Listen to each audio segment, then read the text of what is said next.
2장 1절부터 12절까지 말씀입니다. 신약성경, 제가 가진 성경은 신약성경 2쪽 마태복음 2장 1절부터 12절까지 말씀. 저하고 한 절씩 교도가도록 하겠습니다. 제가 먼저 1절을 읽겠습니다. 헤롯 왕 때에 예수께서 유대 베들레헴에서 나심에 동방으로부터 박사들이 예루살렘에 이르러 말하되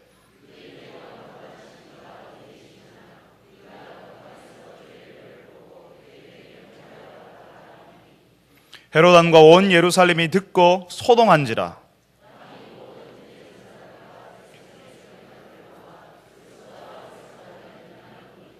이르되 유대 베들레헴이오니 이는 선지자로 이렇게 기록된 바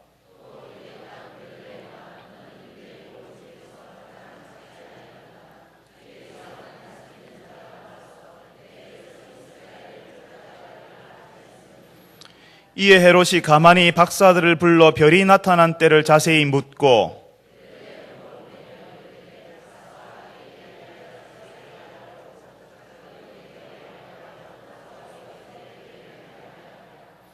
박사들이 왕의 말을 듣고 갈새 동방에서 보던 그 별이 문득 앞서 인도하여 가다가 악이 있는 곳 위에 머물러 서 있는지라. 집에 들어가 아기와 그의 어머니 마리아가 함께 있는 것을 보고 엎드려 아기께 경배하고 보배합을 열어 황금과 유향과 모략을 예물로 드리니라. 그들은 꿈에 헤롯에게로 돌아가지 말라 지시하심을 받아 다른 길로 고국에 돌아가니라. 아멘. 할렐루야. 찬양대에서 하나님께 찬양을 올려드리겠습니다.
주께서 우리 오신 것을 기뻐하며 오늘 하나님 앞에 예배드립니다. 주님, 예전에 오셨던 아기 예수로 오셨던 그 주님께서 우리의 마음 가운데, 우리의 인생 가운데, 우리의 가정 가운데, 직장 가운데, 사업장 가운데 우리의 구주로 와 계신지 보는 시간이 되게 하시고 우리의 인생을 다시 한번 돌아보는 귀한 자리가 되게 하여 주시옵소서. 오늘도 저희들이 주의 말씀을 듣기를 원합니다. 주님, 저희들의 귀를 열어주시고 우리의 마음을 열어주셔서 오늘도 교회에 하시는 주의 말씀을 듣는 자들이 되게 하여 주옵소서. 예수님의 이름으로 기도합니다. 아멘.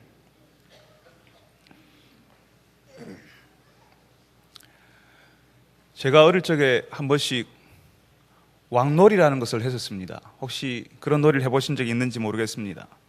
서로 가위바위보를 해서 왕을 뽑고요, 그다음 난 다음에 왕이 된 아이가 시키는 대로 하는 놀이입니다.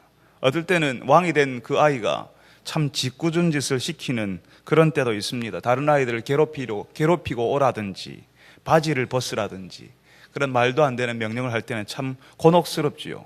그렇지만 그 분위기에서 거절하는 것이 정말 쉽지 않습니다. 거절하면 다음에는 같이 놀지 못하니까 하자는 대로, 시키는 대로 다 해야 됩니다.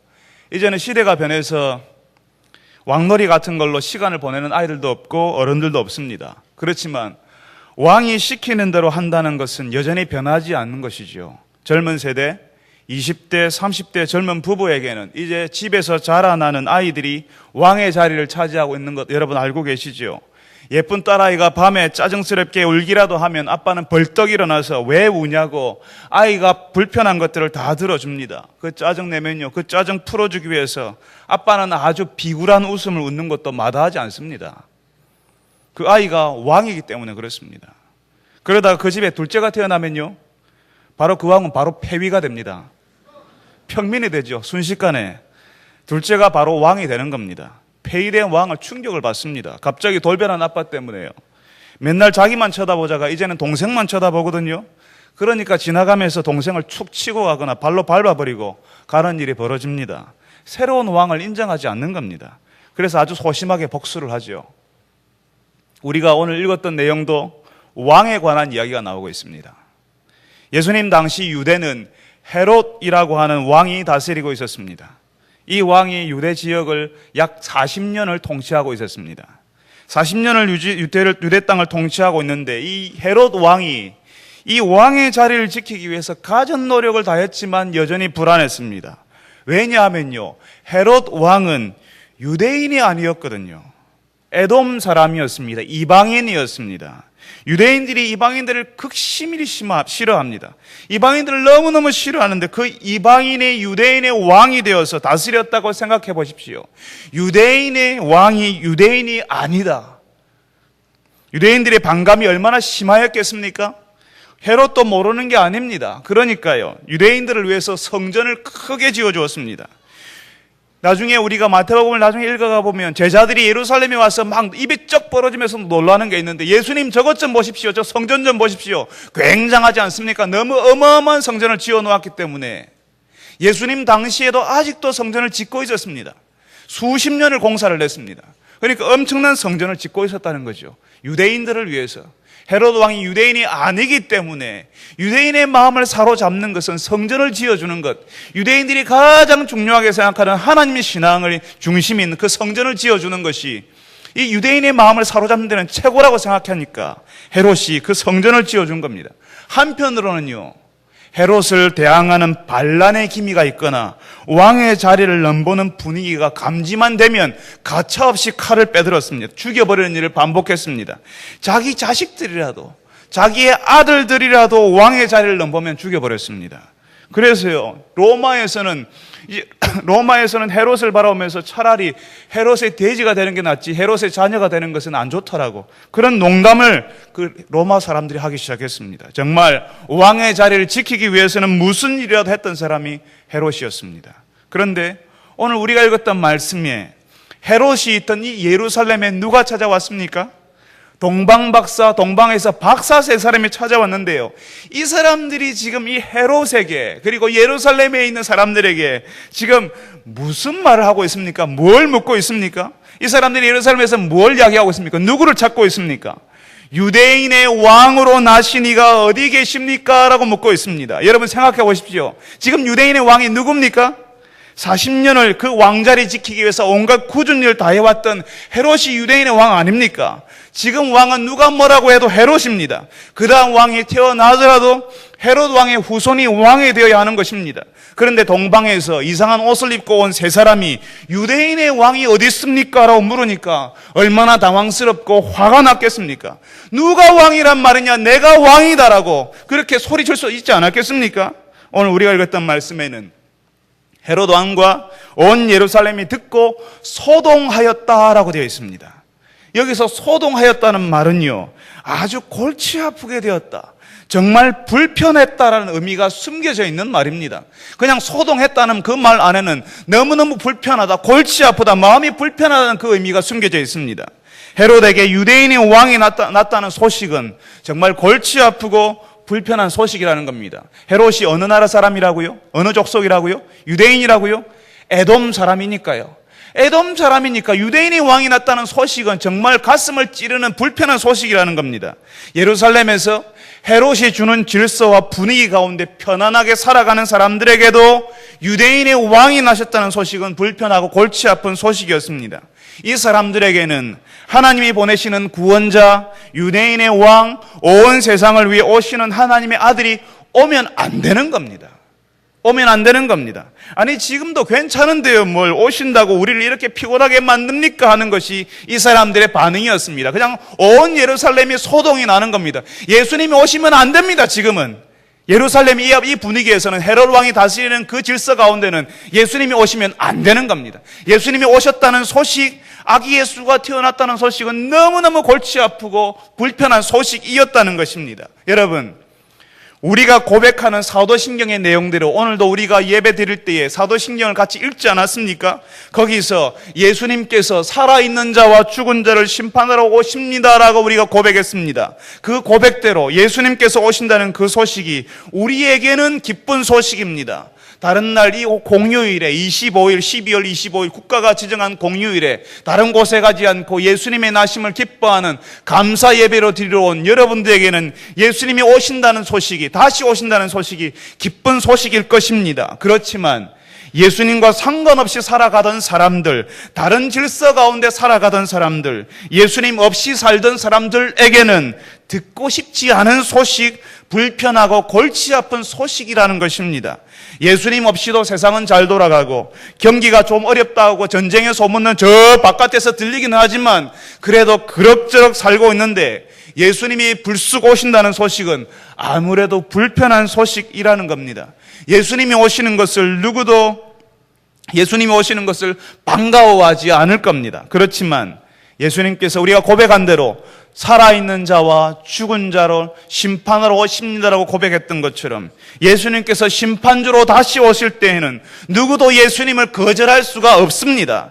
지금은 예수님을 거절할 수 있고 지금은 예수님을 무시할 수 있습니다. 그렇지만 예수님이 다시 오실 때에는 모두 다 예수님 앞에 서서 우리가 했던 일을 고하게 될 것입니다. 예수님이 다시 오신다는 소식이 그 사람들에게는 기쁜 소식이 아니라 할지라도 예수님께서는 예수님을 기다리는 사람들을 위해서 다시 오실 것입니다. 사랑하는 성도 여러분, 여러분들에게는 예수님이 다시 오신다는 소식이 기쁜 소식입니까? 아니면 골치 아프고 불편한 소식입니까? 성탄을 기뻐하는 날에 아기 예수로 오셨던 그 예수님이 다시 오신다는 소식이 여러분들에게 기쁜 소식이 되기를 바랍니다. 유대인의 왕이 났다는 이 소식이 헤롯 왕과 헤롯을 위해 사는 사람들에게는 불편하고 골치 아픈 소식이었습니다. 헤롯은 본능적으로요, 그 유대인의 왕이 유대인들 사이에서 전설처럼 흘러나오는 소식, 그러니까 하나님께서 보내신 그리스도, 구원자 그리스도일 거라고 확신을 냈습니다. 여러분, 헤롯이요, 유대인의 왕으로 40년 보냈지 않았습니까? 들은 풍월이 있지 않습니까? 비록 에돔 사람이지만 유대인들 사이에서 어떤 이야기가 흘러다니는지를 헤롯도 듣고 있지 않습니까? 바로 그 유대인의 왕이 왔다고 하니까 그러면 그 사람은 분명히 그리스도일 것이다. 지금 동방 박사들이 찾아와서 묻는 유대인의 왕이 유대인들이 기다리고 있는 그리스도라면 문제는 정말 심각한 겁니다. 그냥 평소에 보통 왕의 자리를 노리는 그런 이때까지 자기가 봐왔던 정치적인 라이벌들이 아니라는 겁니다. 그렇지만 이 헤롯이 정치 구단 아닙니까? 유대인과 로마 제국 사이 틈바구니에서 40년 동안 왕의 자리를 지켜내었던 사람입니다. 그렇게 호락호락 당할 사람이 아니지요. 그래서 먼저 헤롯은 성경에 정통한 학자들을 다 불러 모았습니다. 대제사장 서기관들 다 모아가지고 묻는 겁니다. 그리스도가 어디서 나겠느냐? 지금 이 동방에서 박사들은요, 유대인의 왕이 어디 계십니까? 우리가 경배하러 왔습니다라고 이야기했는데, 이 헤롯은 서기관과 대제사장에게 뭐라고 묻습니까? 그리스도가 어디서 나겠는가? 유대인의 왕이 왔다는 소식을 들을 때 직감적으로 그 사람이 바로 그리스도구나. 지금 헤롯이 알고 있는 겁니다. 그래서 묻습니다. 대제사장과 서기관들에게 4절에 그리스도가 어디서 나겠느냐? 학자들은 다 알고 있었습니다. 대제사장과 서기관들은 성경에 정통한 사람들이었죠. 그래서 그리스도 하나님께서 보내신 구원자가 오시면 유대 땅 베들레헴에서 나실 것이라고 예언되었습니다. 하나님이 그 전에 이렇게 말씀하셨습니다라고 이야기해 주었습니다. 학자들에게서 그리스도가 어디서 나올지 알아낸 헤롯은 이제 동방박사에게 갑니다. 그 동방박사 세 사람에게 화를 버럭 내면서 여기가 어디라고 찾아왔냐고, 내가 왕이다라고 소통을 치며 돌려보내지 않았습니다. 오히려 헤롯 왕이 몰랐던, 자신도 몰랐던 유대인의 왕을 찾아내어서 제거해버릴 절호의 기회로 만들어버리는 것을 우리가 볼 수 있습니다. 헤롯 왕이요, 정치 구단이라고 하지 않았습니까? 40년 동안 에돔 사람이 유대를 통치했던 사람입니다. 조용히 박사들 따로 부릅니다. 박사들 세 사람 따로 불러서 차 한잔 대접하면서 별이 나타난 때를 묻습니다. 도대체 그 별이 언제 나타났냐? 그리고 내가 들어보니까 베들레헴이라고 한다. 당신들에게 가서 그 아기를 찾으면 나에게 제발 말해달라고, 나도 찾아가서 경배하겠다고, 이렇게 지금 동방 박사들에게 이야기를 하고 있습니다. 그렇지만 여러분들이 다 아시는 것처럼 헤롯은 유대인의 왕으로 나신 예수님께 경배하려고 박사들에게 아기를 찾거든 나에게 알려달라고 하는 것, 말하는 것이 아니라는 사실을 여러분 알고 계시지 않습니까? 그 아기 예수를 찾아내어서 죽여버리려고 하는 것입니다. 헤롯이 유대인의 왕이라는 것입니다. 내가 왕인데 왕의 이름으로 나오는 사람들은 내가 다 죽여버렸고 또 지금도 죽일 수 있다라고 헤롯이 하는 겁니다. 하나님이 보내신 구원자 그리스도 유대인의 왕이 났다 해도 내가 죽여버리면 그만이라고 헤롯은 마음속으로 생각하는 것입니다. 세상의 왕들은 자기의 자리를 포기하지 않습니다. 절대로 예수님께 왕좌를 내어놓지 않습니다. 그 자리를 지키기 위해서 예수님을 죽이는 일까지 서슴지 않는 것입니다. 여러분이 여러분의 인생에 예수님을 왕으로 모시고 살기까지 아주 많은 시간이 걸리지 않았습니까? 여러분의 인생을 지배하고 여러분의 마음을 지배했던 가짜 왕이 자신의 자리를 예수님께 내어놓지 않으려고 하기 때문에 그렇습니다. 예수님이 여러분의 인생의 주인이 되고 여러분의 마음을 다스리는 왕이 되는 것을 원치 않아서 예수님을 거절하고 예수님이 싫어하는 것을 찾아다니고 양심이 찔리는데도 계속 똑같은 죄를 반복해서 저지르도록 만든다는 것입니다. 예수님이 인생의 주인이요 마음의 왕으로 모신 사람은 예수님이 말씀하신 대로 자신의 인생을 삽니다. 마음의 중심을 왕이신 예수님께 옮겨둔다는 것입니다. 그래서 이런 사람의 모든 우선순위는 예수님입니다. 그 사람의 최고의 가치도 예수님이고 그 사람이 가장 중요한 것도 예수님이십니다. 예수님이 기뻐하는 대로 가정을 이루고 예수님이 기뻐하는 대로 사람들을 사귀고 예수님이 시키신 대로 자녀들을 양육하고 예수님이 기뻐하시는 직장 생활이 뭔지 고민하고 사업을 하고 가게를 운영할 때에도 예수님이 뜻이 무엇인지 늘 물으면서 사업을 하고 가게를 운영한다는 것입니다.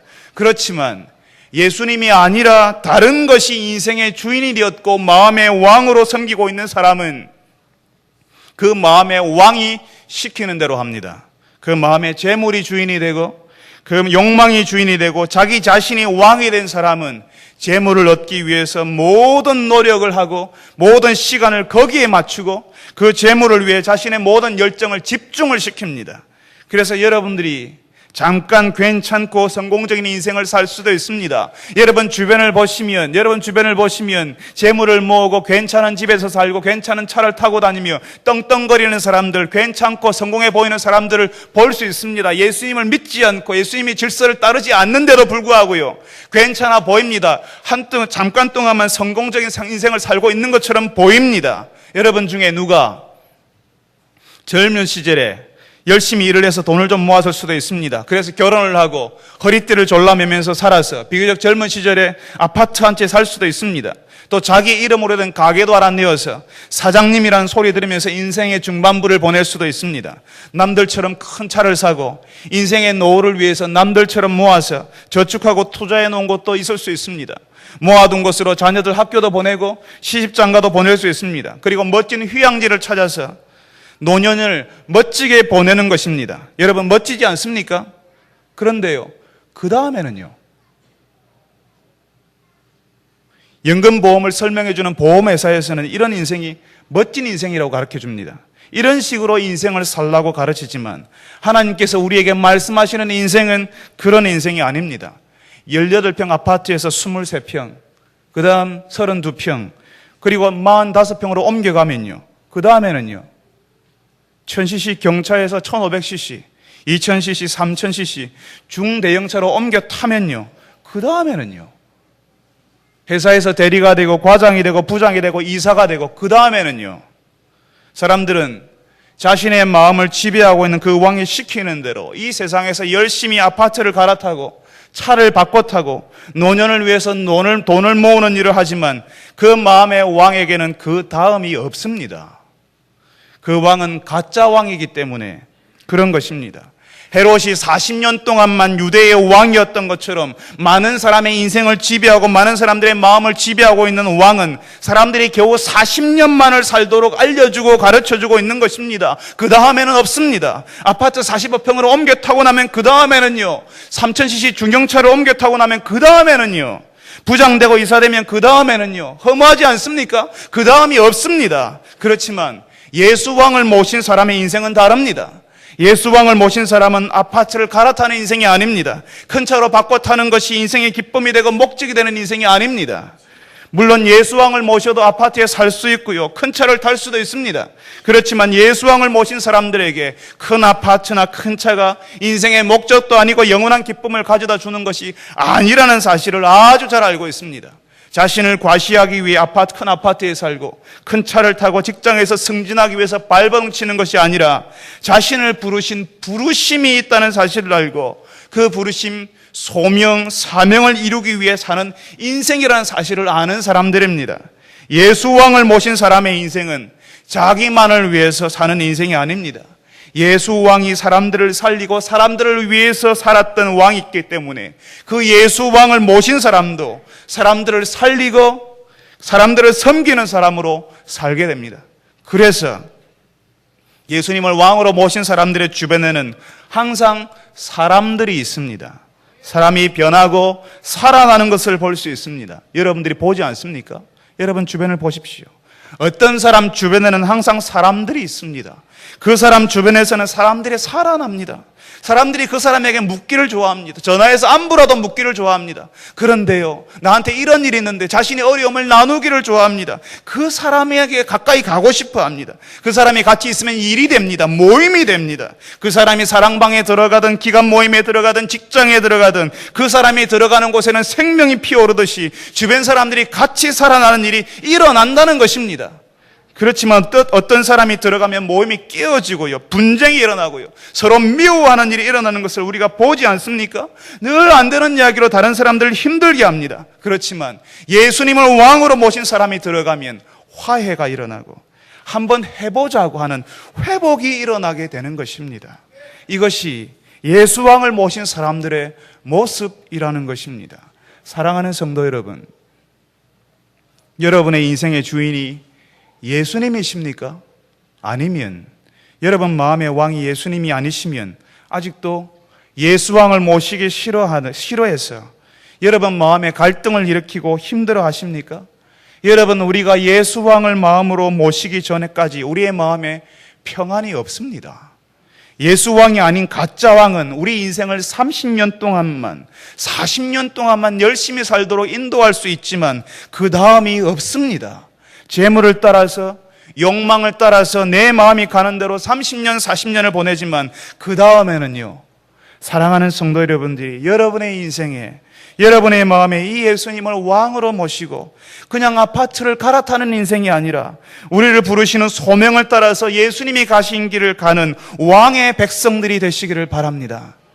동방에서 온 박사 세 사람은 드디어 베들레헴 어느 집에서 유대인의 왕, 우리의 구원자로 온 아기 예수님을 발견했습니다. 그런데 이 사람들 박사들이죠, 그죠? 박사라고 하니까 젊은 청년들은 아니었을 겁니다. 적어도 중년의 나이는 되지 않았겠습니까? 이 사람들이 아기 예수님을 발견하고 어떻게 하고 있습니까? 11절에는 이 사람들이 아기 예수님을 보고 엎드려 경배하였다라고 이야기합니다. 왕이신 예수님을 만나니까 비록 그분이 아기였다 할지라도 왕의 대접, 왕의 예우를 해드리는 것입니다. 이 세 사람은 예수님이 아기이기 때문에 우습게 여기지 않았습니다. 이 아기 예수께서 왕궁에 있지 않고 왕에게 어울리지 않는 허름한 자리, 허름한 장소에 있는 것 신경 쓰지 않았습니다. 이 사람들의 관심은 오직 왕에게 가 있습니다. 그 아기가 왕으로 오신 예수님이란 사실을 안 순간, 바로 그 순간 엎드려 왕에게 마땅히 해야 되는 경배를 올려드리고 있습니다. 왕 앞에 그 아기를 보는 순간 무릎을 꿇고 엎드리고 그 왕을 예우하는 것입니다. 그리고 뭐 합니까? 보배합을 열어서 황금과 유향과 모략을 예물로 드렸다고 합니다. 여러분, 지금 예수님께 경배를 드리고 있는, 이 예수님께 예물을 드리고 있는 이 사람들, 동방에서 온 박사들은, 이 박사라고 하지만 사실은 이방인들이었습니다. 유대인들이 아니었습니다. 하나님을 알지 못하는 사람들이었지만 자신들의 지식으로 알게 된 유대인의 왕을 발견하고 나서는 그 왕에게 엎드려 경배하고 있는 것입니다. 헤롯이 대제사장과 서기관들에 묻지 않았습니까? 그리스도가 어디서 나겠냐고. 대제사장들과 서기관들은 그리스도가 베들레헴에서 난다는 사실을 알고 있었습니다. 그렇지만 대제사장들과 서기관들 누구도 예수님께 찾아와서 경배하지 않았습니다. 경배하기는커녕 찾지도 않았습니다. 예루살렘 사람들, 대제사장들, 서기관들은 자신들이 이미 섬기는 왕이 있었기 때문입니다. 예수 왕이 필요 없는 겁니다. 예수님을 왕으로 섬기는 사람, 예수님을 왕으로 모시는 사람, 예수님을 왕으로 알아보는 사람만 예수님을 경배하게 되어 있습니다. 예수님이 왕이라는 사실을 발견한 사람들은 예수님께 왕의 예우를 하는 것입니다. 그래서 이 박사들은 예수님께 왕에게 걸맞는 예물을 드리고 있습니다. 황금과 유향과 모략. 어떤 사람들은요, 황금은 무슨 의미가 있고, 유향은 이런 의미가 있고, 모략은 저런 의미가 있고, 각각 무슨 의미가 있다고 말하기도 합니다. 그럴 수 있습니다. 그렇지만 여기서 더 중요한 사실은 왕에게 나올 때 이 사람들이 그 왕에게 합당한 대우를 하고 있다는 것입니다. 예우를 하고 아주 좋은 것으로 왕에게 드리는 것입니다. 황금과 유향과 모략은 왕에게 어울리는 아주 귀한 예물이었다는 것입니다. 저는 조금 전에 여러분들에게 여러분의 인생에, 여러분의 마음에 예수님을 왕으로 모시고 있는지를 물었습니다. 예수님을 모시지 않았다면 예수님을 왕으로 모시라고 권면해드렸습니다. 지금 우리가 읽고 있는 이 장면, 마태복음 2장 11절, 우리가 읽고 있는 이 장면, 동방에서 온 박사 세 사람이 아기 예수님께 엎드려 경배하고 예물을 드리는 장면에서 왕 앞에 서 있는 사람들이 어떻게 해야 하는지를 보여주고 있습니다. 여러분이 예수님을 왕으로 모시고 있고 지금도 왕이신 예수님 앞에서 예배하고 예수님 앞에 있다는 사실을 안다면 그 예수님께 합당한 경배를 올리고 계십니까? 그 왕에게 합당한 예물을 드리고 계십니까? 예수님을 왕으로 아는 사람, 예수님을 왕으로 모신 사람, 예수님이 왕이라는 사실을 발견한 사람들만 예수님께 경배하고 예수님께 예물을 드린다고 말씀드렸습니다. 여러분이 정말 예수님을 왕으로 발견하고 그분을 모시고 그분을 왕으로 섬기신다면 그분께 고개를 숙이고 경배하고 그분께 합당한 예물을 올려드려야 하는 것입니다. 저는 여러분께 한번 다시 묻고 싶습니다. 정말 정말 여러분의 인생에 예수님을 왕으로 모셨고 정말 그분께 왕의 대접을 하고 계신지 묻고 싶습니다. 여러분이 친구를 만나거나 여러분의 선배, 직장 상사, 선생님을 대접할 때 여러분 어떻게 하십니까? 아주 멋진 장소에 모시고 가서 정성스럽게 식사 대접을 하고 어떤 경우에는 따로 봉투까지 만들어서 전해드릴 겁니다. 그 비용이 만만찮아도 그 사람이 그런 대접을 받을 만한 분이라고 느끼기 때문에 여러분 그렇게 하실 것입니다. 그렇다면 여러분은 예수님, 우리의 왕이신 예수님께 그 왕에게 그에 걸맞는 대접을 하고 계시는가 하는 것입니다. 여러분이 올려드리는 예물이 그에 맞는 예우라고 생각하십니까? 저는 지금도 예수님을 왕으로 모시고 있다고 말하는 그분들에게, 예수님을 나는 발견했고 예수님이 나의 왕입니다고 말하는 그분들에게 지금 제가 말씀드리는 겁니다. 예수님이 왕인지도 모르고 예수님을 왕으로 모실 생각도 없는 분들에게 드리는 말씀이 아니라는 것입니다. 예수님이 왕이 아닌데, 내 인생의 왕이 아닌데 어떻게 경배할 수 있고 어떻게 예물을 드릴 수가 있겠습니까? 아까워서 견딜 수가 없지요. 그렇지만 예수님이 나의 왕으로 모셨다고 했다면 그분께 그에 걸맞는 예우를 하고 있느냐 하는 것입니다. 예수님이 베들레헴에 오시는지 알았어도 그분께 나와 경배할 생각도 예물을 드릴 생각도 하지 않았던 대제사장 서기관들이 섬기는 왕은 헤롯이었습니다. 예수님이 아니었습니다. 지금도 사람들은 자신이 섬기는 왕에게 자신의 재물을 드리는 것을 아까워하지 않습니다. 자신의 시간을 드리고 자신의 재능을 다 갖다 바칩니다. 우리가 누구를 왕으로 섬기는가에 따라서 우리의 대접이 달라지는 것입니다. 제가 다시 묻습니다. 여러분의 왕이 누구십니까? 여러분의 왕이 예수님이십니까? 아니면 여러분의 마음에 가짜 왕을 모시고 계십니까? 여러분이 예수님을 왕으로 모시고 있다면 그 왕에게 걸맞는 예우를 하고 있습니까? 그렇지 않다면 혹시 여러분은 그분이 여러분을 왕으로 섬겨주기를, 여러분을 그분이 왕으로 섬겨주기를 그걸 기대하고 혹시 여기에 나와 계시진 않았습니까? 여러분이 정말 예수님을 왕으로 모시고 있다면 여러분의 예배, 여러분의 예물을 다시 들여다보십시오. 여러분이 왕에게 고개 숙이고 있는지, 그분께 마음을 다해 경배하고 있는지, 그리고 그분께 여러분의 귀한 것을 드리고 있는지 한번 들여다보십시오. 오늘 왕으로 오신 예수님을 기뻐하는 성탄절에 예수님이 우리 인생의 왕, 우리 마음의 왕이라는 사실을 발견하고 그분을 섬기는 여러분 되시기를 바랍니다. 그분이 우리의 왕이시니까 그분께 합당한 경배를 드리고 그분에게 합당한 예물을 드릴 줄 아는 주의 백성들이 되시기를 바랍니다. 거룩하신 아버지 하나님, 주께서 우리에게 오신 것을 기뻐하며 우리가 감사 예배를 드립니다. 이전에 오셨던 그 주님께서 다시 오마 약속하셨기 때문에 다시 오실 예수님을 저희들이 기다립니다. 이 땅 위에서 우리가 어려운 일을 당하고 곤란한 일을 당하고 힘든 일을 당하지만 주께서 다시 오신다고 약속하셨기 때문에 그 다시 오실 예수님을 기다리며 우리가 당하는 이 고난들을 기쁨으로 참고 넘어가며 통과하며 버티고 있습니다. 주여 어서 오시옵소서. 주께서 오시는 것을 인하여서 그날에 우리가 당하는 이 모든 일이 드러나고 우리가 행하는 모든 일이 예수님 앞에 다 밝히 알려질 것을 인하여서 감사하며 주를 기다리는 저희들이 되게 하여 주시옵소서. 주 앞에 저희들이 다시 한번 아뢰옵는 것은 우리가 예수님을, 예수방을 우리 마음의 주인으로 왕으로 모시고 있는지 들여다보게 하여 주시옵소서. 아기 예수께 경배를 드린 동방에 오선 박사들, 이방인들이 그 왕이신 아기 예수께 엎드려 경배하는 것처럼 우리가 예수님을 왕으로 모시고 있는지, 그 왕에게 합당한 예우를 하고 있는지, 정말 그분을 우리의 인생의 왕으로 모시고 있는지 돌아보는 성탄의 시간이 되게 하여 주시옵소서. 우리가 그분께 합당한 인생의 재물들, 우리의 시간들, 우리의 재능, 우리가 가진 것들을 우리 왕에게 합당한 것으로 드리고 있는지를 돌아보게 하시고 그분 그 왕에게 우리의 것을 드리며 그 왕을 섬기는 주의 백성들, 왕의 자녀들, 왕의 백성들이 되게 하여 주시옵소서. 예수님의 이름으로 기도합니다. 아멘.